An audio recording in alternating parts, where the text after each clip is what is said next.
Cabe preguntarse si los trastornos de la atención y la hiperactividad son una enfermedad.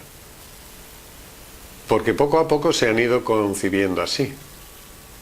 Y de hecho se han desarrollado tratamientos que actúan un poco con la concepción, con la misma concepción que si un trastorno de atención o una hiperactividad fuera una diabetes. Un problema de diabetes por una falta de secreción, de síntesis y secreción de insulina, se trata, como en la mayor parte de patologías en las que el organismo es incapaz de fabricar una hormona, se trata con una hormona sustitutiva. No son una enfermedad. No son una enfermedad que podamos diagnosticar como se diagnostican las enfermedades. Son un cuadro sindrómico. Nosotros los consideramos dos síndromes: el síndrome de desatención, el síndrome de hiperactividad. ¿Qué significa síndrome? Síndrome es un conjunto de signos y síntomas que pueden producir causas muy diversas, enfermedades muy diversas.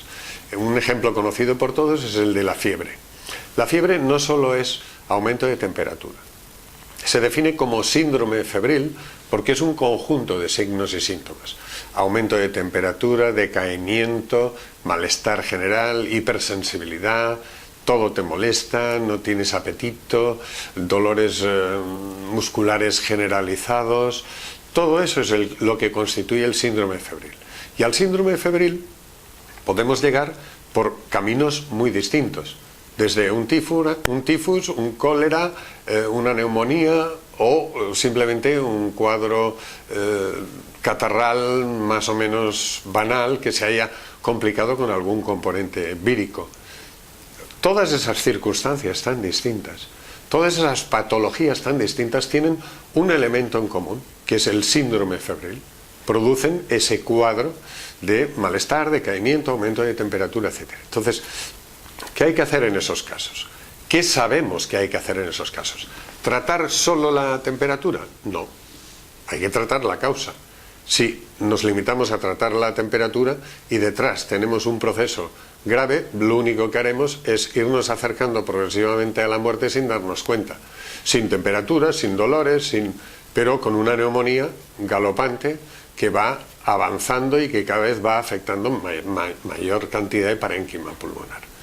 Bien, los trastornos de la atención y la hiperactividad son no uno, sino nosotros los consideramos dos síndromes, un conjunto de signos y síntomas a los que se puede llegar por vías distintas. Después veremos qué papel juega el temperamento del niño en la configuración de un cuadro o de otro. Pero tanto un cuadro como el otro se pueden dar, por ejemplo, en un niño que nació con 6 meses y medio de gestación, después de que la mamá tuvo que estar en reposo prácticamente todo el embarazo por pérdidas, por hemorragias, es decir, por una amenaza constante de muerte, porque ese embarazo podía no ser viable. Nace con 6 meses y medio, tiene que ir a una incubadora, permanece en esa incubadora durante 3 meses y tienen que reanimarle de 2 paradas cardiorrespiratorias en un par de ocasiones. Ese origen politraumático, ese origen de debilidad, ese origen puede dejar unos restos, puede dejar una hipersensibilidad por parte de ese niño que se reactiva en un momento determinado de su vida en los que se encuentra con dificultades que ponen en marcha esa información. Esa información está ahí. Nuestro cerebro es como una caja negra que guarda la información de todo lo que hemos vivido, lo consciente y lo no consciente.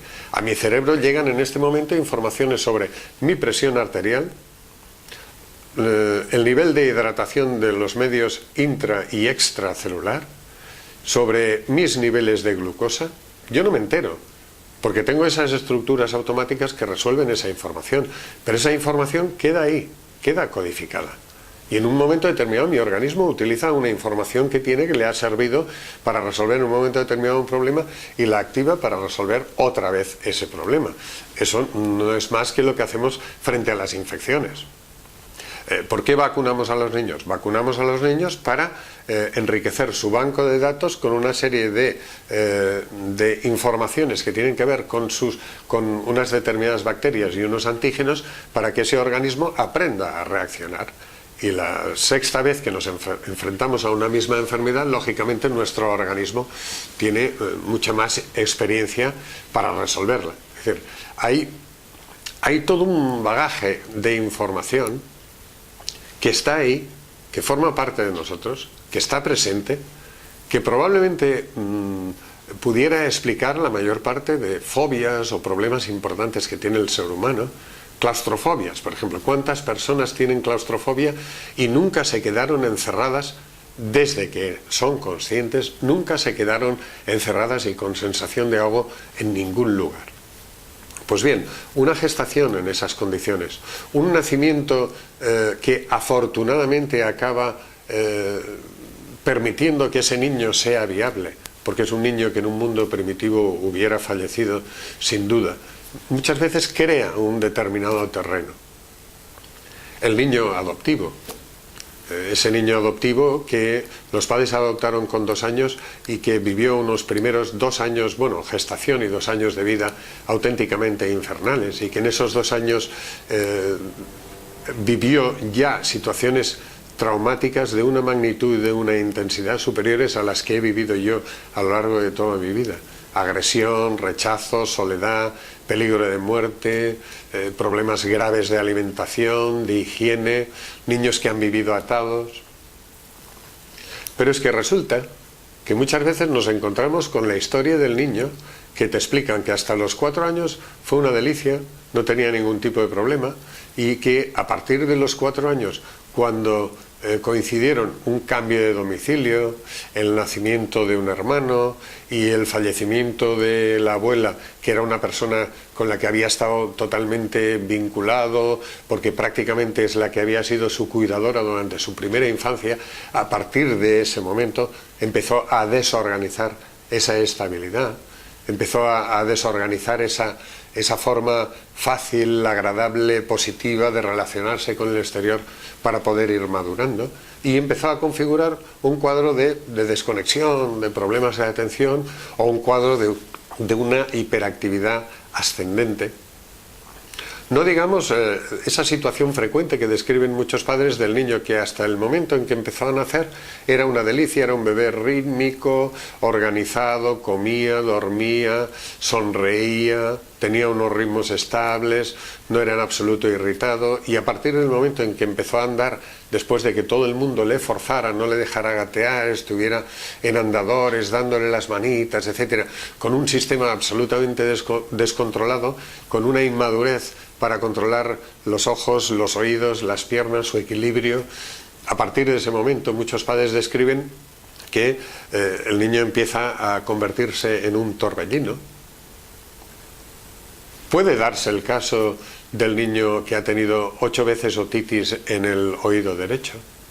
A lo largo de su vida, 8 veces otitis en el oído derecho, intensas, otitis que muchas veces acaban en drenaje, que a veces son debidas a una mal posición de hueso de cráneo porque al nacer hubo que utilizar un fórceps, y que han dejado afectado el canal auditivo derecho en un niño que podía ser diestro y que traslocó totalmente el desarrollo del lenguaje o su facilidad para poder adquirir la lectura y la escritura, aprender a leer y a escribir disfrutando en un tono positivo. O de ese niño que nos hemos encontrado también en alguna ocasión, que era un niño que tenía un proyecto vital totalmente armonioso, y que en un momento determinado, a partir de la separación de los padres, ese niño tiene que intervenir en varias ocasiones frente a abogados, frente incluso al juez, para pronunciarse acerca de quién es mejor, si su padre o su madre. Y todas esas circunstancias y miles de circunstancias más pueden conducirnos a un trastorno de atención o un cuadro de hiperactividad. Jugará un papel muy importante el estudio de la causa, porque los ejemplos que acabo de describir necesitan tratamientos distintos.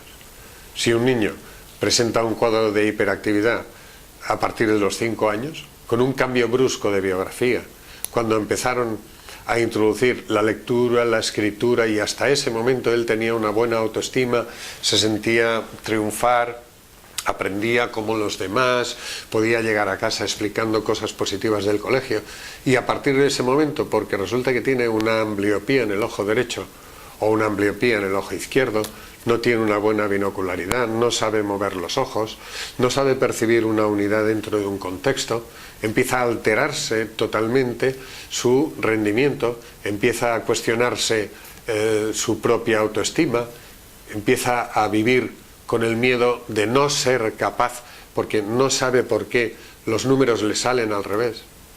Y como no sabe por qué lo hace, le cuesta corregirlo.